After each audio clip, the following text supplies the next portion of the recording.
dia a todos. Bom dia. Que Deus seja conosco, hoje e sempre, que possa nos inspirar a todos aqui. Agradeço o convite da Cineia mais uma vez, para falar aqui nesta manhã. Hoje falo também como trabalhador, que para mim é motivo de muita alegria, de muita felicidade. Nós escolhemos hoje o tema de reflexão, leis morais e despertar para a felicidade. Allan Kardec, quando ele dividiu a obra inaugural da doutrina espírita, que foi o Livro dos Espíritos, ele foi muito sábio, como tudo que ele fez, que ele nos legou. Né? Kardec não só escreveu, deixou um legado para a humanidade por meio das suas obras monumentais, que até hoje nos inspiram e que foram todas confirmadas pelos espíritos superiores que vieram na sequência. Mas como ele vai dizer ali, o conhecimento que estava sendo colocado no Livro dos Espíritos era um conhecimento que veio dos espíritos, mas o responsável pela organização desse conhecimento e pela a maneira da disposição das matérias foi ele, o próprio codificador. Isso não foi entregue de uma maneira muito simplória, e ele organizou esse pensamento. Então, à medida que as mensagens iam chegando para ele, as psicografias, os textos, e como ele diria que foram milhares de textos que ele leu, que ele estudou, ele foi então extraindo o conteúdo e dividiu a primeira parte, os elementos gerais do universo, Deus, matéria e espírito. Vai trabalhando ali esses conceitos essenciais e altamente complexos, que ele viria depois de desenvolver no livro A Gênese, os Milagres e as Tradições, segundo o Espiritismo, sua última obra, 1868. Na segunda parte, ele vai fazer uma exploração do plano espiritual, que ele chamou de mundo espírita, porque Kardec coloca o Espiritismo como uma ciência do espírito. Existem as ciências da matéria e a ciência do espírito. Nesse primeiro aspecto, depois ia desenvolver o aspecto filosófico do conhecimento, que veio a partir disso, depois o aspecto religioso nessa conexão com Deus. Então ele vai explorar o plano espiritual, vai colocar ali elementos sobre reencarnação, que é o espírito, as progressões, vai fazer uma ampla exploração. E vai encerrar a segunda parte e vai abrir a terceira parte do Livro dos Espíritos, que é o objeto das nossas reflexões de hoje, que são as leis morais. Ele captou isso, não veio ali de graça para ele. E ali ele começa então o desenvolvimento das leis que disciplinam a nossa vida. E vai encerrar então a obra com os gozos presentes e futuros e as consequências dos nossos atos enquanto nós nos encontramos aqui e as consequências dos nossos atos depois, pós-mortem, na vida do Espírito. Assim ele encerra o seu Livro dos Espíritos. Depois, nos anos seguintes, ele vai desenvolvendo todas essas partes, as 4 partes, por meio de suas obras. O Livro dos Médiuns vai explorar a segunda parte, o Evangelho segundo o Espiritismo, as leis morais, o Céu e o Inferno, a última parte, que é das esperanças e consolações, e o Livro A Gênese, a primeira parte do Livro dos Espíritos. Essa é a planificação da obra do codificador. Afora os textos que ele queria escrever, a Revista Espírita e outros livros também menores, vamos assim dizer, mas todos convergindo para o Livro dos Espíritos.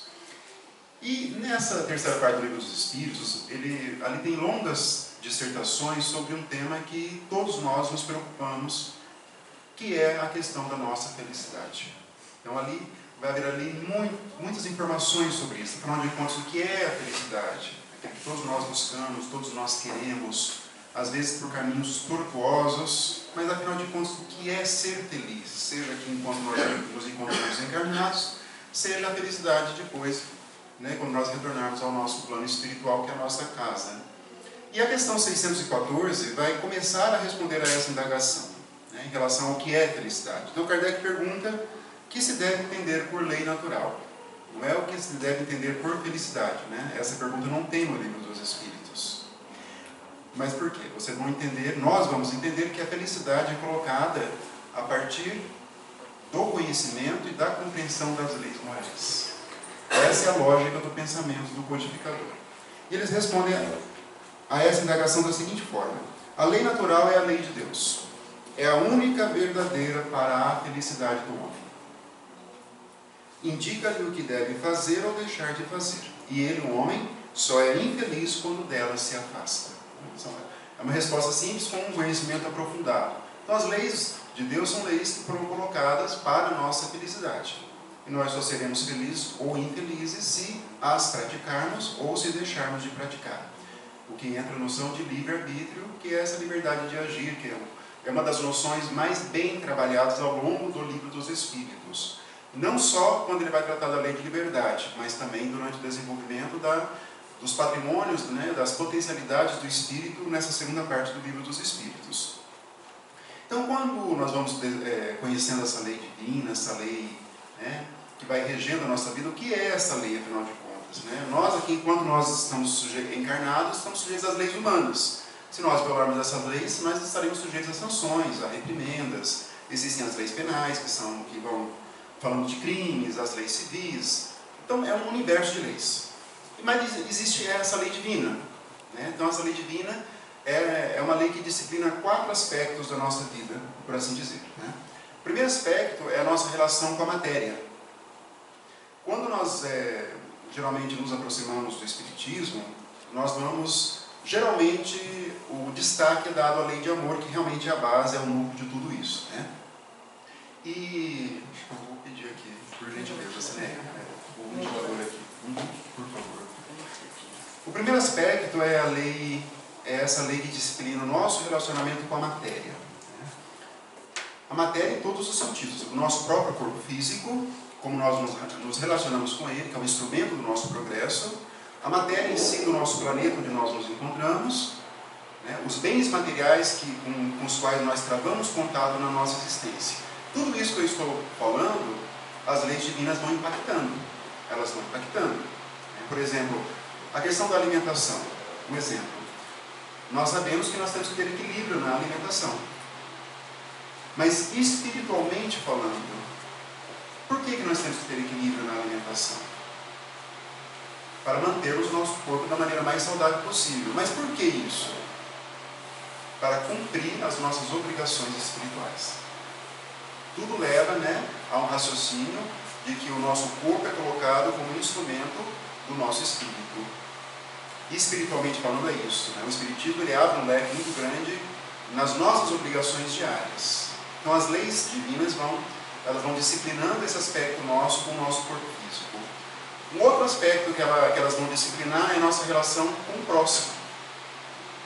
Quando Jesus veio nos mostrar a lei do amor instituída por Deus, pelo Criador, é uma relação que vai travar o nosso contato com o próximo.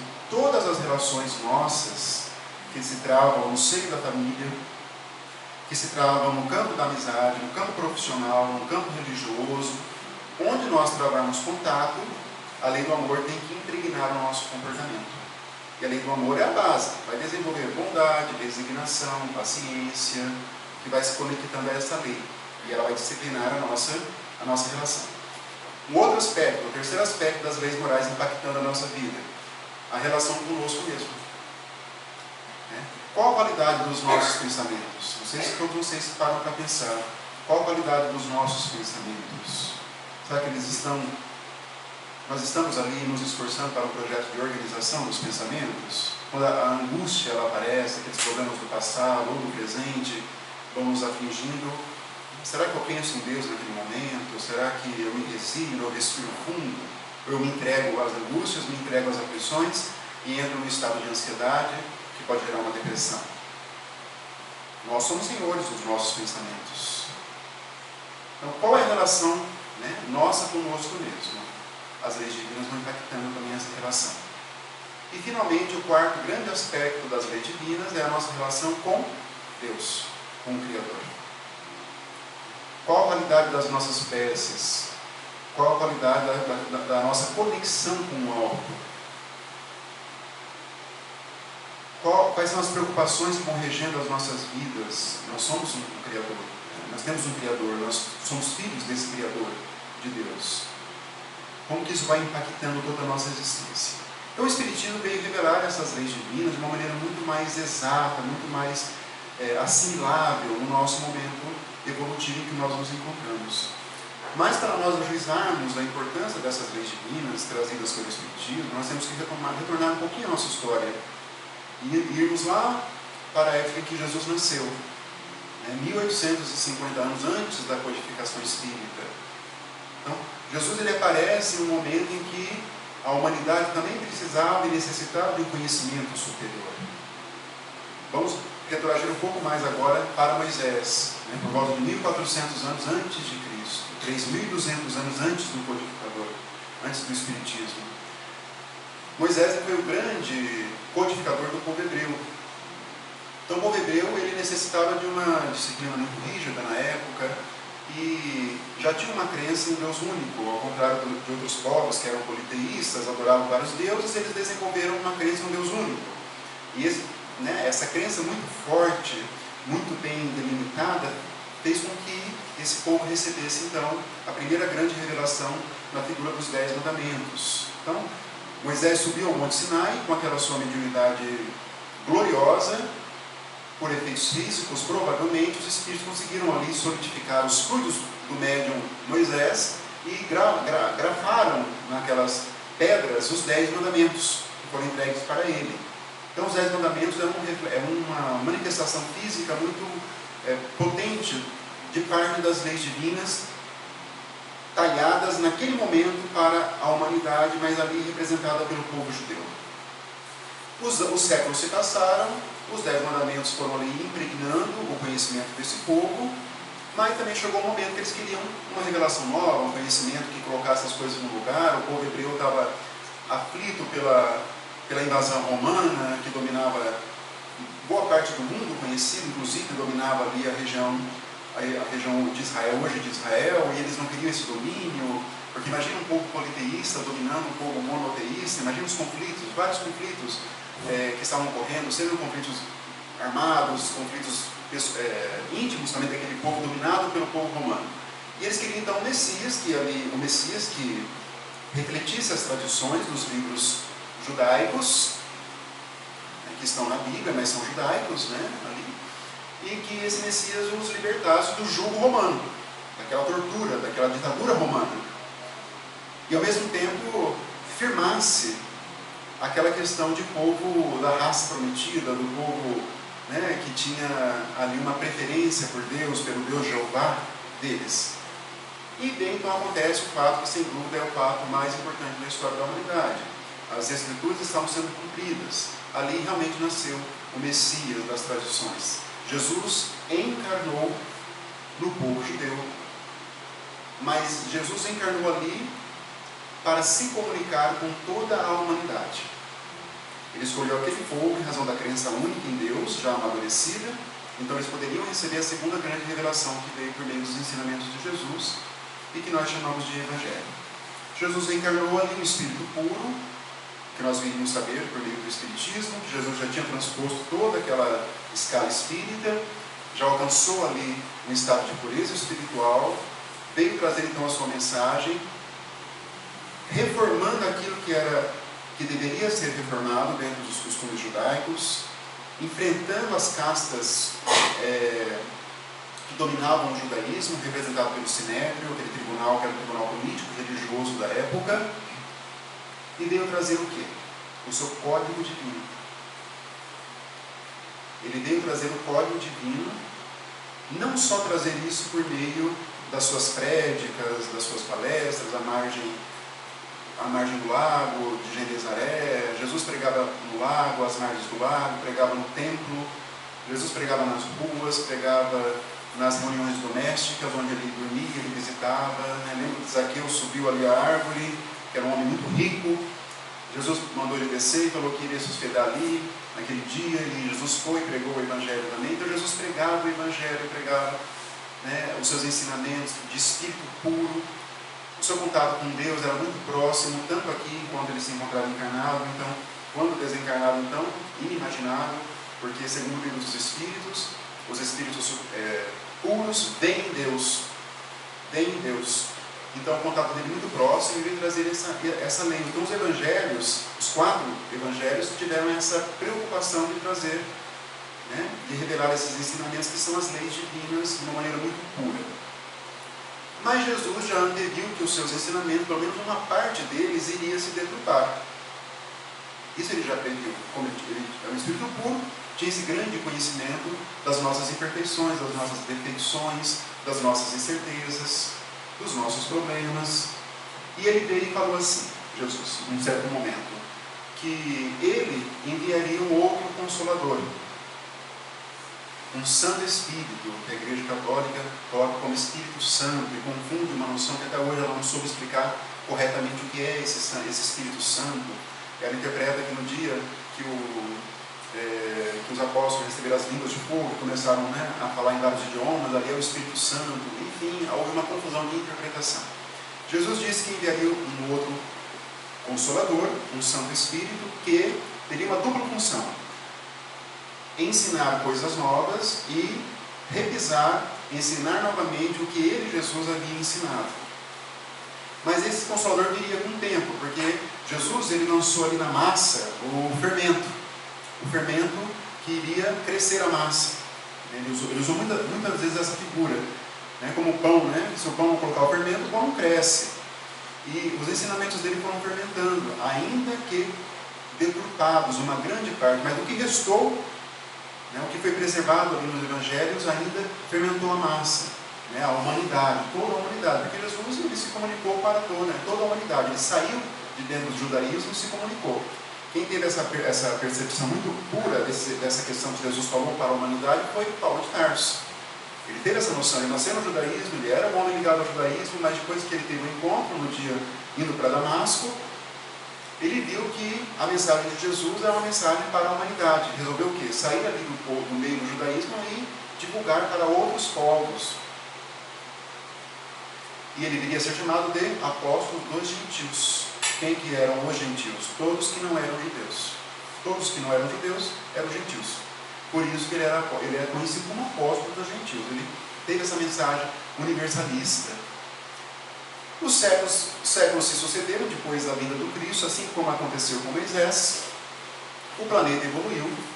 Os ensinamentos de Jesus também frutificaram, pelo menos uma parte deles. As grandes declarações de direitos do homem, por exemplo, que deram ali a partir de 1650, século XVII, começou na Inglaterra, e outros países vieram trabalhando, França, depois Estados Unidos, né, várias declarações de independência, iluminismo, Revolução Francesa. Isso no fundo, existe o fermento do cristianismo por trás dessas declarações. O homem colocado agora como ele deve ser o centro das atenções, o homem tem a liberdade, tem a igualdade, mas nós alcançamos um momento intelectual em que nós precisávamos de um novo conhecimento. Aquele conhecimento que Jesus chegou, ele se deturpou, né? Nós evoluímos. E por isso que veio então a terceira grande revelação de Deus, que é o Espiritismo. O Espiritismo aparece no ambiente científico, de pesquisa, né? Ao contrário do judaísmo, do próprio cristianismo primitivo, que nasceu dentro de um ambiente religioso do judaísmo, a terceira grande revelação nasce em Paris. Paris era a capital cultural da época, 1800, né, metade do século XIX. Né, os intelectuais, os pintores, os artistas, todos iam para Paris para estudar. Paris representava as luzes do planeta. E Kardec também, embora tenha nascido em Lyon, na França também. Hoje é a terceira maior cidade da França. Depois ele estudou na Suíça, no Instituto em Verdun, na sua adolescência. E depois ele foi para Paris. E ali, em Paris, começaram aqueles fenômenos que nós já sabemos, de movimentação de objetos, fenômenos estranhos, de barulhos. Os salões de Paris ficaram cheios de pessoas, e outros países registraram fenômenos semelhantes. E Kardec, que era um estudioso, um curioso nato, ele começou a se interessar por isso. Mas ele achou no primeiro momento, até então, não era Allan Kardec como nós conhecemos, era um professor chamado Hippolyte Léon Denisard Rivail. Esse era o nome de batismo dele. E ele se interessou por esses fenômenos de movimentação, mas afinal de contas, o que estava acontecendo nesses salões de Paris? E ele começou a acompanhar essas reuniões. E ele viu, no primeiro momento, ele imaginava que estava diante de uma lei natural não conhecida. Ele não cogitou de espíritos, de religiosismos, nada disso. Não era esse o parâmetro de pesquisa do codificador. E ele, então, viu ali, depois de um certo momento de pesquisa, que estava diante de uma verdadeira revolução do conhecimento humano. Havia vários pesquisadores que se debruçaram sobre esses fenômenos, mas Kardec foi o que excluiu, o que, aliás, conseguiu extrair desse conhecimento uma doutrina que ele chamou de Espiritismo. E era tão renovadora, tão iria romper com algumas tradições, esse novo conhecimento, ele teve que criar uma nova palavra, né, um neologismo francês, que ele chamou de espiritismo, doutrina espírita. E nisso nasce então a terceira grande revelação. Ele viu que havia espíritos que queriam se comunicar. Se havia espíritos, uma série de outras indagações começaram a ocorrer. Afinal de contas, quem são esses espíritos? Por que eles se comunicam? O que eles querem nos dizer? Aí ele começou, mas então se há espíritos, existe um Criador. Para onde que eles vão depois da desencarnação? Finalmente, as grandes perguntas, as grandes indagações que até hoje atormentam a grande maioria da humanidade, que é: o que nós somos? Por que estamos aqui? Para onde nós vamos? Por que nós sofremos? O que é felicidade? As grandes questões da humanidade começaram a ser respondidas pelo Espiritismo, por meio de espíritos mais antigos, espíritos mais evoluídos, que se comunicaram, e Kardec captou esse conhecimento e publica, então, em 1857, o Livro dos Espíritos. Essa é a trajetória, sucintamente, do pensamento religioso cristão e a importância do Espiritismo nas nossas vidas. Chegamos, então, em um momento de amadurecimento intelectual de toda a humanidade, um momento em que nós precisamos dessas respostas, um momento em que as nossas consciências já evoluíram. O codificador fez um trabalho extraordinário de compilação desse conhecimento, de ouvir muitos e muitos espíritos. Ele fundaria a Sociedade Espírita de Paris, primeiro com reuniões domésticas, até o Livro dos Espíritos, 1857. No ano seguinte, em 1858, ele funda a Sociedade Espírita de Paris, e ali começam novas reuniões mediúnicas também de confirmação do seu conhecimento. E ali foram milhares de espíritos, milhares de perguntas, conversações. Esse trabalho foi um trabalho muito interessante, de muita paciência. Eu me lembro do trabalho de Freud. Sigmund Freud diz a tradição que ele ouviu centenas de pessoas para formar a sua psicanálise. Ele era médico, neurologista, trabalhava no hospital, e ele estava desapontado, segundo o conhecimento, de que os métodos usados para a cura de pessoas com problemas mentais graves não estavam tendo o efeito desejado. E ele tem uma paciente dele e disse assim para ele: Dr. Freud, o senhor pode me ouvir? Ele teve um insight depois dessa indagação, porque até então ele não ouvia os pacientes. Ele é médico neurologista, ele estudava o cérebro. E nessa, o senhor pode me ouvir? Ele começou a ouvir as pacientes, as pacientes mulheres, porque quando Freud organizou a sua psicanálise no final do século XIX, começo do século XX, só as mulheres, naquela compreensão equivocada, poderiam ter problemas mentais. Então só as mulheres eram estudadas e não os homens na época de Freud. E ele então lança, em 1900, a teoria dos sonhos, onde ele lança a psicanálise, todo esse conhecimento que vai impactar profundamente a humanidade, e até os espíritos estudam Freud no plano espiritual, como revela a obra do espírito André Luiz. E Kardec, semelhantemente a esse espírito de cientista, também fez todo esse trabalho primoroso e nos deixou aqui. Indo agora lá para o Livro dos Espíritos novamente, agora já mais florescidos no nosso íntimo, essas noções de começo do cristianismo, do espiritismo, Kardec vai começar a fazer algumas perguntas sobre isso, sobre as leis divinas. Antes de ele classificar essas leis, ele começa a conhecer os caracteres dessa lei. E um dos grandes caracteres é o seguinte: ele vai perguntar na questão 621, onde está escrita a lei natural, a lei de Deus? Porque Moisés recebeu suas leis lá, naquela mediunidade de Efésios, gravadas ali em pedras, em rochas. Jesus legou oralmente o seu conhecimento, e os evangelhos traduziram ali, no esforço, traduziram uma parte do conhecimento do Cristo. E as leis divinas propriamente ditas, onde que elas se encontram? Essa é uma resposta que todos nós sabemos, é na consciência, está lá, na consciência. O que é a consciência, senão essa dimensão psíquica profunda do nosso ser espiritual? A consciência é onde estão todas as nossas experiências de espíritos, por todas as nossas encarnações. André Luiz vai dizer no livro Evolução em Dois Mundos que a nossa história, o desenvolvimento nosso, da nossa razão, aconteceu em 1 bilhão de anos aproximadamente, para nós podermos ser chamados de homens. o nosso espírito transitou por 1 bilhão de... Isso sem falar as transições nos reinos inferiores. Todos nós nascemos simples e ignorantes naquela mônada espiritual que ele vai trazer, que é um princípio que vai começar a encarnar nos seres inferiores e vai progredindo e começa então a encarnar, né, na raça humana e começa a desenvolver as suas sementes de angelitude. E a consciência se encontra em todas as nossas experiências, sejam elas boas, sejam elas ruins.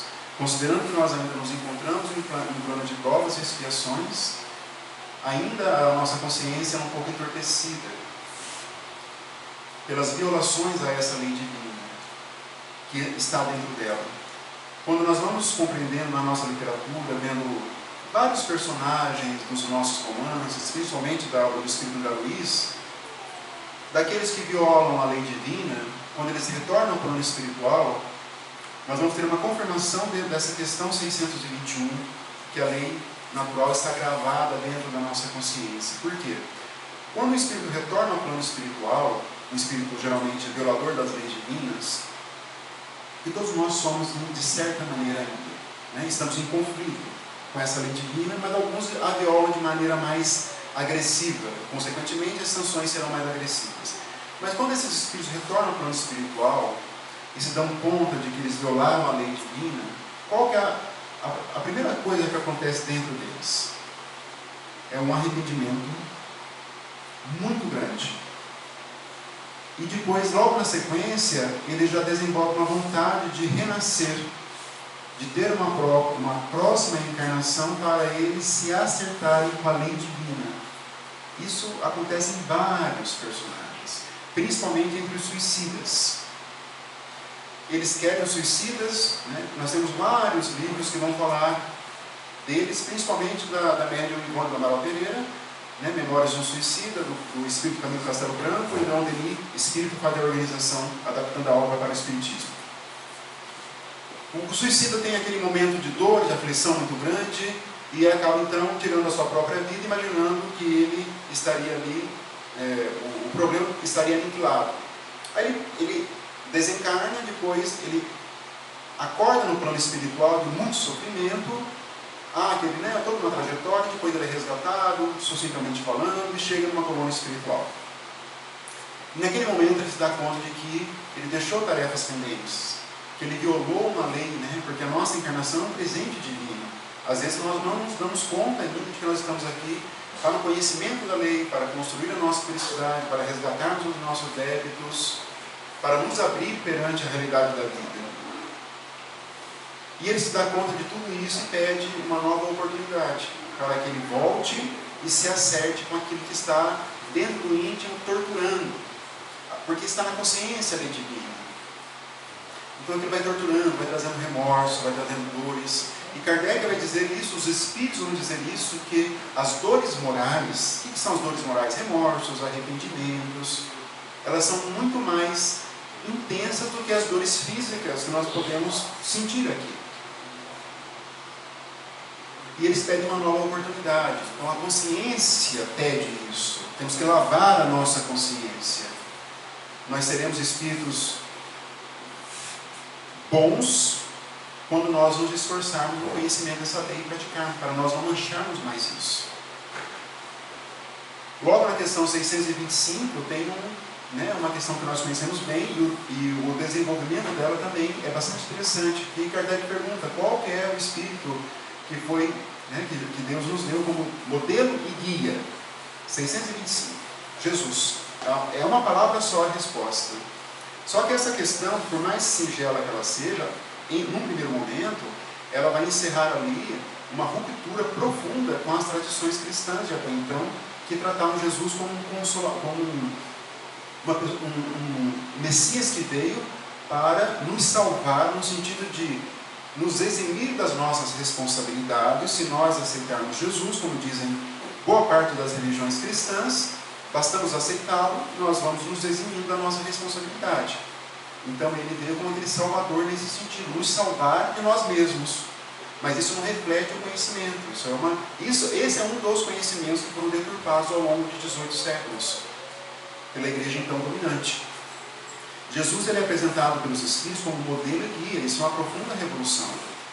Ele é um modelo de modelo do quê? Modelo comportamental. Ou seja, aquilo que ele fazia, que ele ensinava, nós vamos ter que fazer para a nossa felicidade. Não há outro caminho. Os modelos que ele trazia nas suas parábolas, sempre, né, o filho pródigo que vai gastar tudo e retorna e o pai o recebe com muita felicidade, um exemplo de amor elevado ali numa potência máxima, todo o conhecimento, né, todos os seus ensinamentos são bússolas para a nossa felicidade. Nós não vamos escapar disso. Então Jesus ele é apresentado como modelo e guia para todos nós. Aí Kardec vai falar assim logo na sequência, mas e Jesus já ensinou tudo? Como ele tem um pensamento bem interessante. Mas se Jesus já ensinou tudo, qual é a finalidade do ensino dos Espíritos? Ele pergunta. Qual é a finalidade do Espiritismo?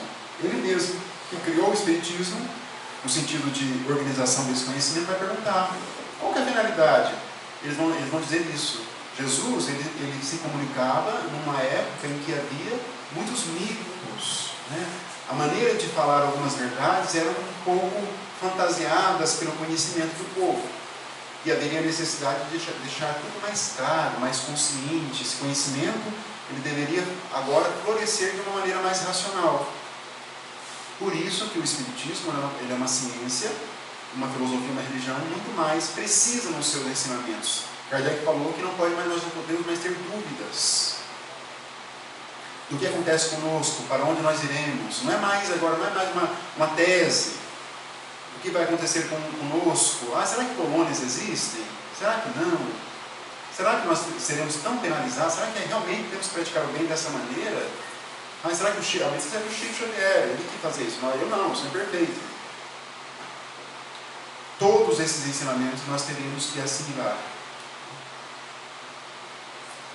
E ele vai dizer, você vai perguntar uma consequência, mas só por Jesus que vieram os grandes conhecimentos? Não. Muitos vieram com os grandes mensageiros, os grandes missionários vieram com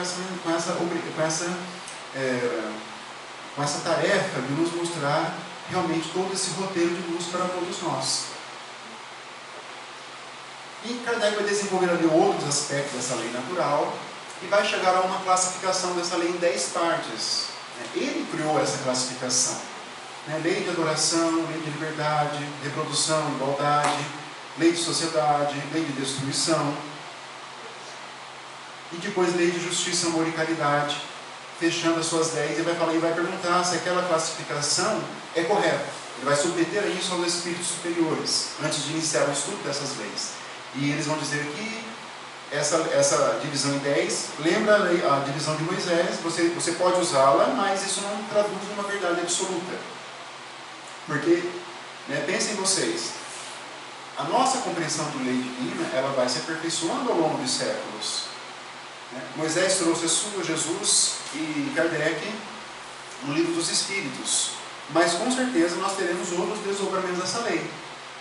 Porque nós vamos evoluindo, nós somos espíritos ainda e compreendendo. Mas o mais importante que fica da reflexão, do estudo dessas leis, é que elas conduzem a nossa felicidade.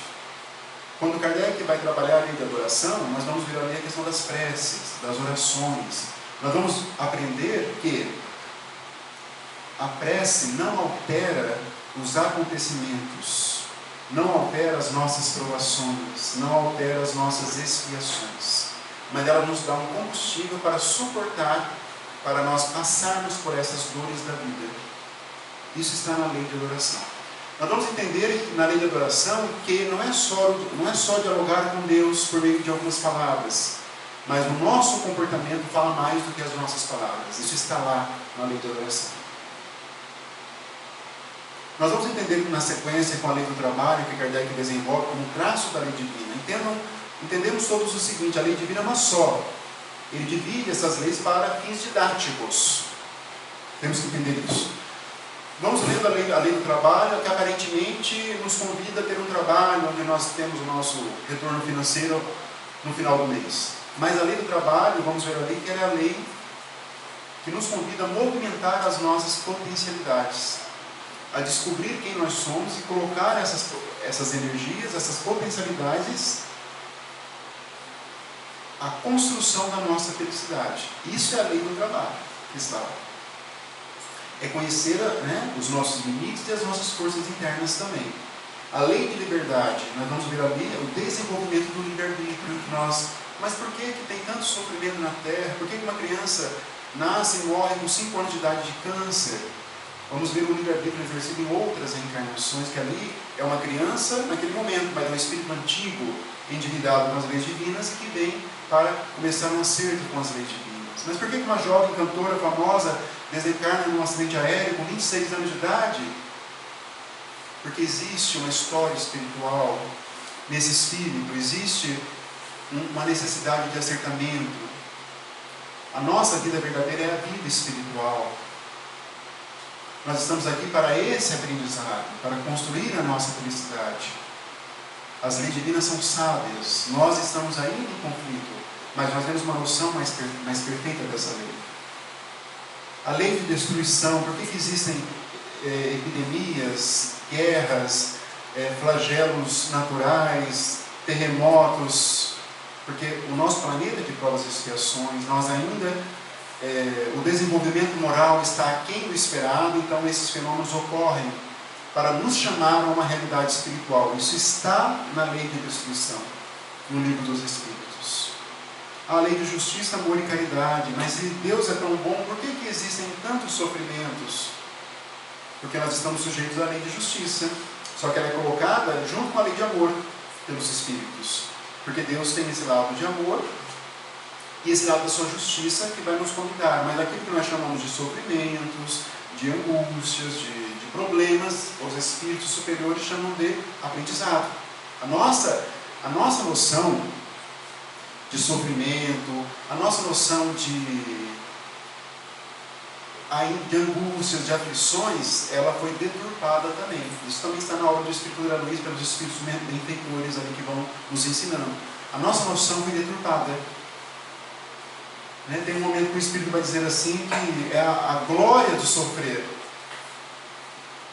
Nós lemos isso, nós achamos lindíssimo na literatura. Mas na prática, a glória do sofrimento. Isso é muito difícil ser assimilado. Ninguém gostamos de sofrer. É muito difícil. Mas é um exercício de maturidade espiritual necessário. A mãe que vê o filho sofrendo, o pai que vê o filho sofrendo, ela sofre junto. Mas aquele sofrimento é necessário, seja por um despertamento espiritual, seja por uma necessidade de acertamento com suas leis, que são soberanas e divinas. Quanto mais nós conhecemos essas leis, isso também os Espíritos vão dizer, essas leis divinas. O homem de bem, Kardec pergunta, mas quem que pode conhecer essas leis? Eles vão dizer assim: os homens de bem conhecem melhor essas leis, os que praticam, independente de religião, independente de gênero, independente de país, de nacionalidade. O homem de bem, a pessoa de bem. E aquelas que se esforçam em conhecer essas leis. Existe então um processo psicológico, espiritual, de amadurecimento dessas leis dentro de nós. Qual que é esse processo? Inicia pelo conhecimento das leis divinas. E esse conhecimento se dá por leituras, por um esforço de nos debruçarmos sobre a nossa literatura. Conhecimento ali no campo cognitivo, no campo intelectual. Esse é o primeiro exercício. Nós temos que conhecer essas leis. Lei de adoração, que Kardec desenvolve, todas essas que nós nos referimos aqui. Isso que, essas leis ali levam meses no estudo do Oeste. Quem já fez ou quem vai fazer o estudo sistematizado, ele tem quase um ano de estudo dessas leis divinas. Num segundo momento, nós temos que fazer um trabalho de penetração no nosso íntimo dessas leis. Só o conhecimento cognitivo não é suficiente para a nossa felicidade, para o nosso progresso espiritual. Num terceiro momento, nós temos que ter esforços para a prática dessas leis. Se eu sei já um pouco da lei da adoração, que eu tenho que ter qualidade nas minhas preces, que eu tenho que ter qualidade nas ações que eu desempenho, no meu falar, eu tenho que mudar isso. Se eu tenho um organismo físico, eu tenho que cuidar desse organismo físico. Lei de liberdade, tem que exercer melhor o meu livre-arbítrio. São os esforços que nós fazemos para compreender a lei divina. O Espírito Alcione, no livro Renúncia, vai falar desse processo que eu estou me referindo em relação ao Evangelho de Jesus. O Evangelho de Jesus tem que ser conhecido, tem que ser refletido e tem que ser colocado em prática. Mas quando nós falamos de Evangelho de Jesus e quando nós falamos de leis divinas, nós estamos falando da mesma realidade. Então nós temos que conhecer essas leis para a nossa felicidade. Nada virá de graça. Nós temos que construir o que nós queremos ser. O nosso passado, ele dita muito do nosso presente, mas o nosso futuro depende do presente atual, do que nós estamos fazendo ou deixando de fazer dentro daquilo que nós temos hoje. A doutrina espírita, ela foi nos dada como esse grande manancial, essa grande fonte de águas muito límpidas que nós temos ali que nos saciar, relembrar, sempre, perene, não é algo, não é só algo superficial, é algo fundamental para a nossa felicidade real. Muitas vezes nós deslocamos a nossa noção de felicidade para coisas que não são permanentes, são coisas que vão embora, que vão passar. Quando nós retornarmos ao plano espiritual, nós iremos só com as nossas conquistas. Conquistas ainda do espírito. Se eu fui mais paciente, se eu venci aquele obstáculo, se eu perdoei aquela pessoa que me fez o mal, se eu consegui conduzir a minha família com equilíbrio, se eu consegui deixar um legado, uma herança, mas uma herança de exemplos, de bons exemplos. Como que eu me conduzi na administração dos bens materiais que me foram dados, porque tudo isso ficará. A matéria, ela é dinâmica. Isso que nós enxergamos hoje, esses átomos que formam a matéria, até o nosso corpo físico, sempre esteve aqui na Terra. Sempre esteve aqui na Terra. Mas a matéria veio se transformando. O nosso espírito também, mas lá nós iremos levar somente as conquistas espirituais. É isso que vai ditar a nossa colocação no plano espiritual. Para onde nós iremos? Nós iremos para um lugar melhor se nós fizermos por merecer. Mas isso depende do esforço. Só o rótulo de espírita, o rótulo de cristão, ele diz muito pouco. O rótulo é muito pouco. Mas é o que está dentro mesmo que vai nos conduzir para esse caminho que se chama felicidade, que se chama Deus. Que Jesus se fez o maior expoente de todo esse conhecimento. A grandeza de Jesus em dividir a história. Tão grande, ele dividiu a história. Todo o conhecimento espírita circunda no Evangelho, a ponto de Kardec perguntar qual que era então a importância do ensino dos Espíritos. Era para reforçar o que já disse Jesus. A conexão que Kardec faz profunda com o Evangelho chega no momento culminante do Evangelho segundo o Espiritismo, mas se começa desde a introdução do Livro dos Espíritos. Então é isso, meus amigos, a nossa reflexão, ela é uma reflexão que se presta a despertar boas ideias em todos nós. E que nós possamos sempre seguir juntos e fortalecidos para suportar e para aprender tudo aquilo que nós temos nessa nossa trajetória espiritual. Então é isso, que tenhamos uma boa manhã e que Deus seja conosco hoje sempre.